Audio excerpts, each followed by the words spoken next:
ভাই কত মাইলেজ দেয় তাও? এখন তো অনেকটা গাড়ি চলে গেছে, যে 1,16,000। 1 লাখ তেলে মিলেছে? 1,16,000 তো। বাবা। প্রথম 100 লিটার, এখন 80-90 লিটার। এখন এখন 80-90। 80-90 মানে ঠিক আছে। আবার কত কেজি ঢোকে এটাই? প্রেশার ভালো থাকলে 1 কেজি 800। আর মানে পুরো ফাঁকা থাকলে, হ্যাঁ। প্রেশার ভালো থাকলে তবে 2 কেজি, নাহলে ওই 1 কেজি 600। হ্যাঁ, 150 চললেই হলো আর চোখ বন্ধ করে কি। আর কোথাও কি লাইনও দাঁড়াতে হয় না। তো বন্ধুরা কেমন আছে সবাই? আশা রাখছি সবাই ভালো আছো। তো দেখলে এই বাইকটা আর কি সিএনজির বাইক। আমি গেছিলাম সকাল সকাল গ্যাস ভরানোর জন্য, তো ওই ভাইয়ের সাথে দেখা হয়ে গেছিলো। তো এই ভিডিওটা ভাই পুরো একদম আর্নিং বেসিসের ভিডিও। মানে বেসিক্যালি আমি এখন চালাই আর কি তোমার ভাড়ার গাড়ি। এটা তোমার লিজ সিস্টেমে বলতে পারো, পার ডে 800 টাকা করে ভাড়া, ঠিক আছে? তো সেই হিসাবেই ভরি, সিএনজি আমার ভরে নিতে হয়। আর যে ওনার আছে, মালিক আছে, তাকে পার ডে 800 টাকা করে দিয়ে দিতে হয়। এবার 1 মাসের মধ্যে তোমার হচ্ছে গিয়ে 2 দিন ছুটি আছে, এবার 3 দিনও হয়ে যায় কখনো কখনো। তো চলো বন্ধুরা, সকাল সকাল দেখতে পাচ্ছ গাড়ি স্টার্ট দিয়ে দিয়েছি। এখন যাব হচ্ছে গ্যাস ভরানোর জন্য। কোথায় যাব গ্যাস ভরাতে? সিটির মধ্যে তো আমি যাব না ভাই, কেননা সিটির মধ্যে প্রচণ্ড লাইন পড়ে ভাই, সিএনজির প্রচণ্ড লাইন পড়ে। আর তার থেকেও বড় কথা, অতক্ষণ লাইনে দাঁড়ানোর পরেও ভাই যদি গ্যাস না পাই, এটাই হচ্ছে সব থেকে সমস্যার কারণ।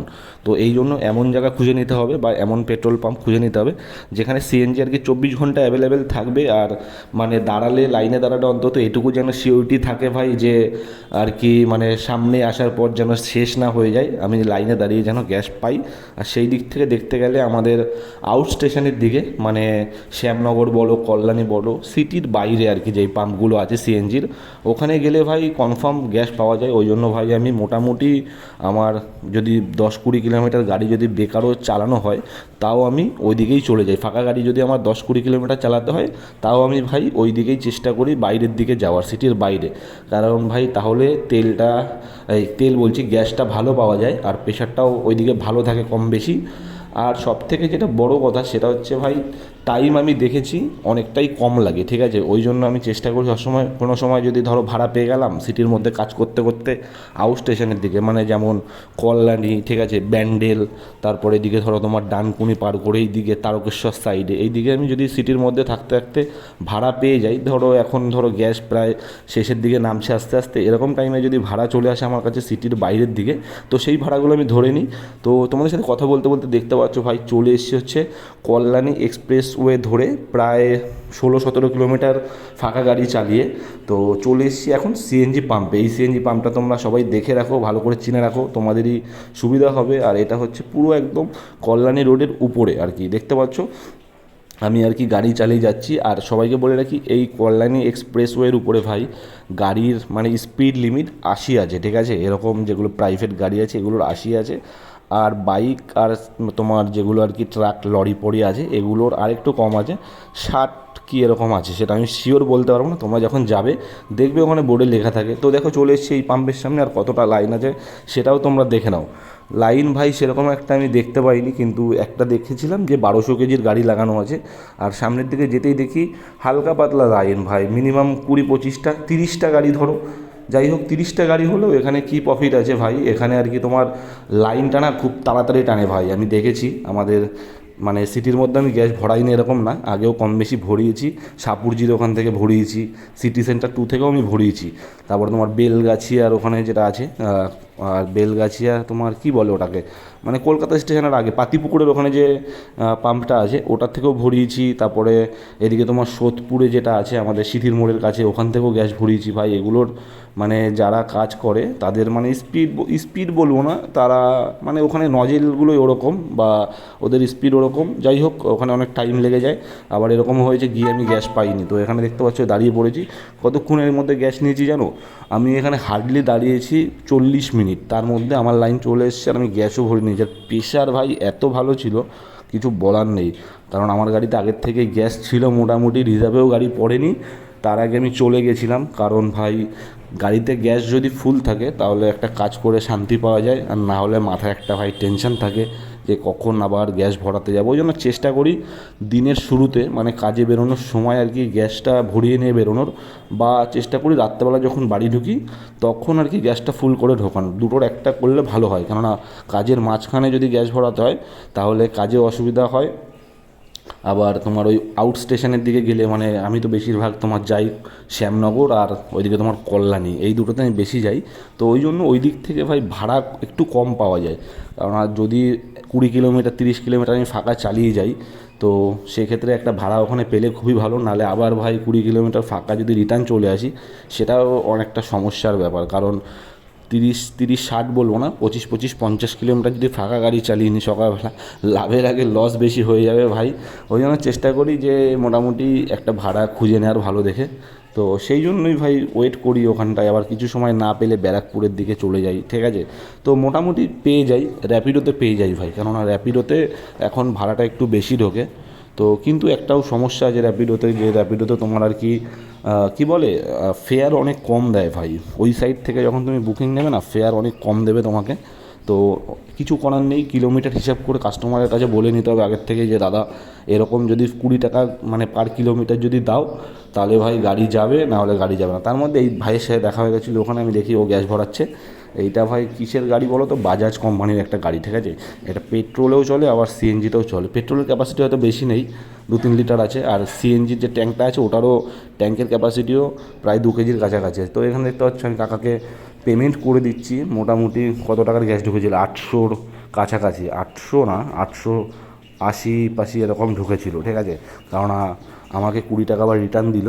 যাই হোক, তো আর সবাই তো কম বেশি জানো এই গাড়িটার আর কি নজেলটার সামনে, কারণ এই গাড়িটা যখন মানে আর কি বেরিয়েছিল পেট্রোল ভ্যারিয়েন্টের গাড়ি ছিল। তো এটা পরে আবার তোমার বাইরে থেকে এক্সট্রা করে সিএনজি ইনস্টল করা আছে, ঠিক আছে। তো যাই হোক, এবার গ্যাস ফুল করে নিয়েছি, এবার ভাই কোনো টেনশান নেই। এবার মোটামুটি আগে একটা ভালো ভাড়া দেখে নিয়ে আর কি চলে যেতে হবে সিটির মধ্যে, তারপরে ভাই রিল্যাক্সে কাজ করা যাবে। তো কাজের বাজার দেখছিলাম মোটামুটি ভালোই আছে, কেননা ভালো বুকিং ঢুকছিল। আমি যখন আর কি যাচ্ছিলাম তোমার গ্যাস ভরানোর দিকে তখন আমি না দুটো অ্যাপ অন করে রেখেছিলাম। তো ওই জন্য দেখছিলাম যে মোটামুটি ভাই ভালো ভাড়া ঢুকছিল। তো সেই একটা আশা নিয়ে আমি আগাচ্ছিলাম সামনে ভাই ব্যারাকপুরের দিকে। তো ব্যারাকপুরে ঢুকেও সত্যিকারের আমার বেশিক্ষণ ভাই ওয়েট করতে হয়নি, একটা ভালো বুকিং পেয়ে গেছিলাম, ঠিক আছে। মোটামুটি তোমার ধরো না, আমার ঠিক এক্স্যাক্ট মনে নেই কিন্তু ওরকমই 650 টাকার কাছাকাছি ঢুকেছিল। আর তোমার 650 টাকা আমি কথা বলে নিয়েছিলাম, কিন্তু ভাড়াটা ঢুকেছিল ভাই ওরকমই 550 টাকার কাছাকাছি, ঠিক আছে। বুকিংটা ড্রপ ছিল হচ্ছে তোমার সল্টলেক সেক্টর 3 আর সেক্টর 2 এর মাঝখানে, ঠিক আছে। তো যাই হোক, কাস্টমার ভালোই ছিল, কোনো অসুবিধা হয়নি। বলার সাথে সাথে বলেছে দাদা আমার এসিটা দরকার, এসি বুকিংয়েই যাব, কিন্তু আর কি উনি এসি বুকই করেছিল, প্রায়োরিটি বুক করেছিল, তাও ভাড়া ওরকম কম এসেছিল। তো আমি ওনাকে এসি দিয়ে দিয়েছিলাম আর বলেছিলাম 650 টাকার কথা, তাহলে আমি রাজি হবে। তো উনি রাজি হয়ে গেছে। তো ভাই ওনাকে নিয়ে দেখতে পাচ্ছ চলে এসেছি হচ্ছে সল্টলেক সেক্টর 3-তে। আর ভাই মোটামুটি ঘড়িতে বেজে গেছিলো প্রায় 2:30-2:30-এর কাছাকাছি, 2টোর কাছাকাছি। তো পেয়ে গেছিলো হচ্ছে প্রচণ্ড খিদে। তো এই সল্টলেকে ভাই প্রচুর দোকান আছে, খাবারের হোটেল আছে, মানে রোড সাইড দোকান, কিন্তু খুব ভালো মানে খাবার দাবার বানায়, এরকম অনেক দোকান আছে। তো চেনা জানা দোকানের মধ্যে একটা দোকানে আমি চলে গেছিলাম আর কি খেতে, দুপুরের খাবার লাঞ্চ করে নিয়েছিলাম এখান থেকে। তো তারপরেও আমাকে বেশিক্ষণ ওয়েট করতে হয়নি, সাথে সাথে আমি পেয়ে গেছিলাম আরেকটা বুকিং। তো সেখান থেকে ভাই মোটামুটি ভালোই ভাড়া দিচ্ছিল। তো দক্ষিণেশ্বরের একটা ভাড়া পেয়েছিলাম মোটামুটি তোমার 450 টাকার মধ্যে। তো দেখেছিলাম আগে আমার হয়ে গেছে ওখানে প্রায় 600-650 ইনকাম হয়ে গেছে, তারপর আর একটা মোটামুটি হলে 400-র উপরে হলে তো ভাই আমার 1000 টাকা আর্নিং কমপ্লিট হয়ে যাবে।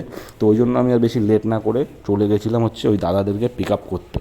তো পিক আপ করতে গিয়ে মোটামুটি দাঁড়াতে হয়নি, ওনারা রাস্তার উপরে দাঁড়িয়ে ছিল। তো ওনাদের ভাই নিয়ে চলে যাই হচ্ছে পুরো ডানলপের যে মোড়টা আছে, ডানলপ না, দক্ষিণেশ্বরে ঢোকার আগে যে আইল্যান্ডটা পড়ে ওখানটায় ভাই নিয়ে চলে গেছিলাম ওই দাদাদের। আর ওনারা 3 জন ছিল, কিন্তু সাথে একটা বড় টিভি ছিল, ঠিক আছে। তো যাই হোক, ওনাদের বসতে অসুবিধা হয়নি, তাই জন্য আমি ভাই নিয়ে ওনাদেরকে চলে যাই। আর গিয়ে ভাই দেখতে পাচ্ছ চলে এসেছি এখন পুরো ওই দক্ষিণেশ্বরের ওই সামনের আইল্যান্ডটা যেটা আছে ওখানটায় ড্রপ করে দিয়েছি, পুরো সাইড করে দাঁড় করিয়েছি, ওখানে ওনারা নেমে গেছে। তো ভাই ওনাদের কাছে ফেয়ার কালেক্ট করে নিই, ফোনপেতে করেছিল, অনলাইন পেমেন্ট করেছিল। তাই যাই হোক, তারপরে আমার কাছে ঢুকে গেছিলো আরেকটা বুকিং। দেখতে পাচ্ছ যাচ্ছি, এখন যে ব্রিজটা উঠছে এটা হচ্ছে ডানলপ ব্রিজ, যেটা আর কি বিটি রোডে কানেক্ট করে। তো আমার বুকিংটা ঢুকেছিল পুরো একদম এই সামনে যে মোড়টা আছে এখান থেকে। আমাকে বলেছিল কাস্টমার ফোন করে যে দাদা আমি টুয়ার্ডস দক্ষিণেশ্বরে যাওয়ার দিকে মানে বাদিক চেপে দাঁড়িয়ে আছি। তো সেই অনুযায়ী আমি সামনের থেকে গিয়ে ইউটার্ন নেবো। আর এখানে ভাই ইউটার্ন নিতে গেলে না, এই দেখবে এই সামনে ডান দিকে দেখো অটোর মাঝখান দিয়ে ফাঁকা আছে, এগুলোর থেকে ঢুকবে না, তাহলে তোমাকে একটা ফাইন করে দেবে হালকা পাতলা 400-500 টাকার। তো সামনে পুলিশ ছিল, আমি ওনাকে জিজ্ঞাসা করলাম, উনি বলেছে সামনে ইউটার্ন আছে ওখান থেকে নাও। তো ওখান থেকে নিয়ে ভাই ইউটার্ন মেরে কাস্টমারকে ওখানে আমি পেয়ে গেছিলাম। আর এই বুকিংটা ছিল কোথায় বলো তো, এখান থেকে প্রায় 10 কিলোমিটার দূর আমাদের এয়ারপোর্ট, কলকাতা যেটা ইন্টারন্যাশনাল এয়ারপোর্ট আছে নেতাজি সুভাষচন্দ্র বসু, ওখানটায় ড্রপ ছিল। তো যেহেতু বেলঘড়ি এক্সপ্রেস ভাই মোটামুটি ফাঁকাই থাকে, সেই জন্য ভাই আমি ওনাদেরকে নিয়ে টান টান চলে গেলাম হচ্ছে তোমার বেলঘড়ি এক্সপ্রেস ওয়ে ধরে আমাদের ন্যাশনাল এয়ারপোর্ট, ইন্টারন্যাশনাল এয়ারপোর্টে। তো ওখানে ভাই ড্রপ করে দিয়ে ফেয়ার কালেক্ট করে নিয়েছিলাম 340 টাকার। এই বুকিংটা ভাই ছিল র্যাপিডো বলছে, এই বুকিংটা ছিল ইন ড্রাইভে। তো ইন ড্রাইভে নিয়ে ওখানে দাঁড়ানোর পর তোমরা সবাই জানো যে ভাই আমি এয়ারপোর্টে গিয়ে ভাই বেশিক্ষণ ওয়েট করি না, আমি মানে ডাইরেক্ট চলে যাই এয়ারপোর্টে, ড্রপ করলে এয়ারপোর্টের পার্কিংয়ে চলে যাই। কারণ ভাই এয়ারপোর্ট থেকে বুকিং হয়তো তোমাকে আধা ঘন্টা লেট করাবে, কিন্তু তুমি ঠিক পেয়ে যাবে বুকিং। তো ওই জন্য ভাই কাস্টমারকে ড্রপ করে, আর এখানে ভাই দাঁড়ালে ফাইন আছে 500 টাকার মতো। তো এখানটায় ভাই কেউই দাঁড়িয়েও না, তো দাঁড়ালে তোমাদেরই প্রবলেম হবে, ফালতু কোথার থেকে পুলিশ আসবে তুমি বুঝতে পারবে না। কারণ এয়ারপোর্টটা পুরো একদম ভাই সিসিটিভি ফুটেজে আর কি করা আছে, পুরো সিসিটিভির আন্ডারে আছে। তো তুমি হয়তো বুঝতে পারবে না কোথার থেকে চলে আসবে মানে পুলিশ বা সিকিউরিটির যারা লোক আছে, তুমি সত্যি বলছি তুমি বুঝতে পারবে না ভাই। তুমি হয়তো পিছনে ফলো রাখবে, ওরা হয়তো অন্য কোথার থেকে ডান দিক থেকে বা নিচে মানে সামনের দিক থেকে চলে আসবে, ঠিক আছে। তো বলতে বলতেই ভাই আমি সামনে মানে আর কি যখন ঢুকছিলাম পার্কিংয়ের দিকে, তো পার্কিংয়ে ঢুকতেই তখনই ভাই দেখি ওখানে ভাই একজনকে ভাই আর কি আটকে দিয়েছে, ঠিক আছে, মানে চাকা আর কি লক করে দিয়েছিল, ঠিক আছে, একটা ব্যাটারি ইভি গাড়ি দাঁড়িয়েছিল ওটা। তারপরে ভাই পার্কিংয়ে ঢোকার সাথে সাথেই তোমার ভাই পেয়ে যায় আর একটা বুকিং, এটা হচ্ছে ছিল র্যাপিডোতে, প্রায় ভাই 900 টাকার কাছাকাছি ছিল ভাই, এয়ারপোর্টের যে চার্জ আছে ওটা মাইনাস করে। আর এই বুকিংটা ভাই ছিল কোথায় জানো, পুরো টালিগঞ্জে, ঠিক আছে, টালিগঞ্জের ওখানে একটা মানে মেট্রো যে স্টেশনটা আছে ওটার পাশে আছে হচ্ছে একটা সিএনজি পাম্প, ওই রাস্তা থেকে সোজা গেলেই ওখানটাই সামনে ছিল হচ্ছে ড্রপ। তো ভাই মোটামুটি ড্রপ করে দিয়ে ভাই 900 টাকা কালেক্ট করে নিই। আর তারপরে দেখলাম আমাকে আর কি ওয়ালেটে আমার ব্যালেন্স ছিল, র্যাপিডোর ওয়ালেটে প্রায় 200 টাকার মতো, 200 টাকা না ওরকমই 195 টাকা কি 90 টাকা ছিল। তো ওখান থেকে দেখি ভাই আমাকে 189 মাইনাস করে দিয়েছে, মানে আমার যে ব্যালেন্সটা ছিল ওটাকে জিরো করে দিয়েছে আর কি। তো ভাই কি বলবো, এখান থেকে তাহলে 900 দিয়ে 200 কেটে নিলে পেলাম হচ্ছে 700, 25 কিলোমিটার রাস্তা ছিল, 700 টাকা ঠিক আছে ভাই, মোটামুটি ফেয়ার দিয়েছে। কারণ আমি দেখেছিলাম যে ওখানে সেরকম বুকিং ঢুকছিল, অনেক গাড়ি দাঁড়িয়ে ছিল ভাই। তো তারপরে ওখান থেকে আরেকটা বুকিং পেয়ে যাই, যেটা ছিল হচ্ছে তোমার বাগুইহাটি, মানে বাগুইহাটি ওখান থেকে ইউটার্ন করে তোমার যে রাস্তাটা ঢুকে যায় ইসের দিকে আর কি, কী বলে ওটাকে, বাগুইহাটির ভিতরের দিকে যেটা হাতিশালার দিকে ঢুকে যায়, ওখানে ভাই ড্রপ ছিল। তো ওই কাস্টমারকে আমি ওখান থেকে নিয়ে চলে আসি, ড্রপ করতে প্রায় 550 টাকার মতো ফেয়ার ছিল। তো এই বুকিংটা ছিল র্যাপিডোতে ভাই, নন এসি বুকিং ছিল, ওই জন্য ভাই নিয়ে চলে এসেছি। তো যেহেতু রাত হয়ে গেছিলো বাড়ির দিকে ফেরার ছিল, তারপরে ওখানে ড্রপ করার পরে আরেকটা বুকিং পেয়ে যাই ভাই আমি, যে বুকিংটা ভাই ছিল হচ্ছে আর কি র্যাপিডোতে। তো 520 টাকা ফেয়ার দেখেছিল, বেলঘড়িয়ার ওই মুখটাতে ব্রিজটা টপকে ওখানে ড্রপ ছিল। তো যেহেতু লোকেশনের দিকে পেয়ে গেছিলাম বুকিংটা, ওই জন্য আর লেট করিনি, 1 কিলোমিটার পিক আপ দেখাচ্ছিলো। তো ফটাফট ভাই ওখান থেকে গাড়ি স্টার্ট দিয়ে আমি চলে গেছিলাম আর কি পিক আপ করার জন্য ওই দিদিকে। তো পিক আপ করে এসে তারপরে তো ড্রপ করো বেলঘড়িয়াতে। দেখতে পাচ্ছ আমি কোন রাস্তাটা ধরেছি সেটা আমি তোমাদের বলে দিচ্ছি। আমি ধরেছি হচ্ছে ওখান থেকে এয়ারপোর্ট হয়ে বেলঘড়ি এক্সপ্রেস ধরেছি, বেলঘড়ি এক্সপ্রেস ধরে কল্যাণী রোডটা ধরে নিয়েছি, ঠিক আছে, কল্যাণী রোড ধরে নিয়ে আবার ওই বিরাটির যে মুখটা আছে ওইখান থেকে আবার বাদিক ঢুকে মানে বেলঘড়িয়া ব্রিজের রাস্তাটা ধরে নিয়েছিলাম। কেননা আমি জানি ডানলপের ওই চত্বরটা রাত্রেবেলা জ্যাম হয়, তো ওই জন্য দেখতে পাচ্ছি এখন চলে এসেছি আর কি বিটি রোডের উপরে। তো কাস্টমারও ভাই ভালো ছিল, সাথে একটা বিড়াল নিয়েছিল, তো যেহেতু একটা বাক্সর মধ্যে ছিল ওই জন্য কোনো অসুবিধার কোনো কারণ নেই, তো আমিও কিছু বলিনি। আর যেহেতু আমার বুকিংটা দরকার ছিল আমি নিয়ে নিয়েছি বুকিংটা। তো ওখানে ড্রপ করে দেওয়ার পর ভাই আমি বিটি রোডে উঠে গেছিলাম মানে বাড়ির দিকে যাওয়ার জন্য। তো ভাই মোটামুটি সারাদিনে ভালোই কাজ হয়ে গেছে, তোমাদের সবটাই বলে দিলাম, তোমরা এবার হিসাব করে নিও। আর ভিডিওটা ভালো লাগলে ভাই লাইক করে দিও, আর চ্যানেলটায় নতুন হলে ভাই চ্যানেলটাকে সাবস্ক্রাইব করে দিও।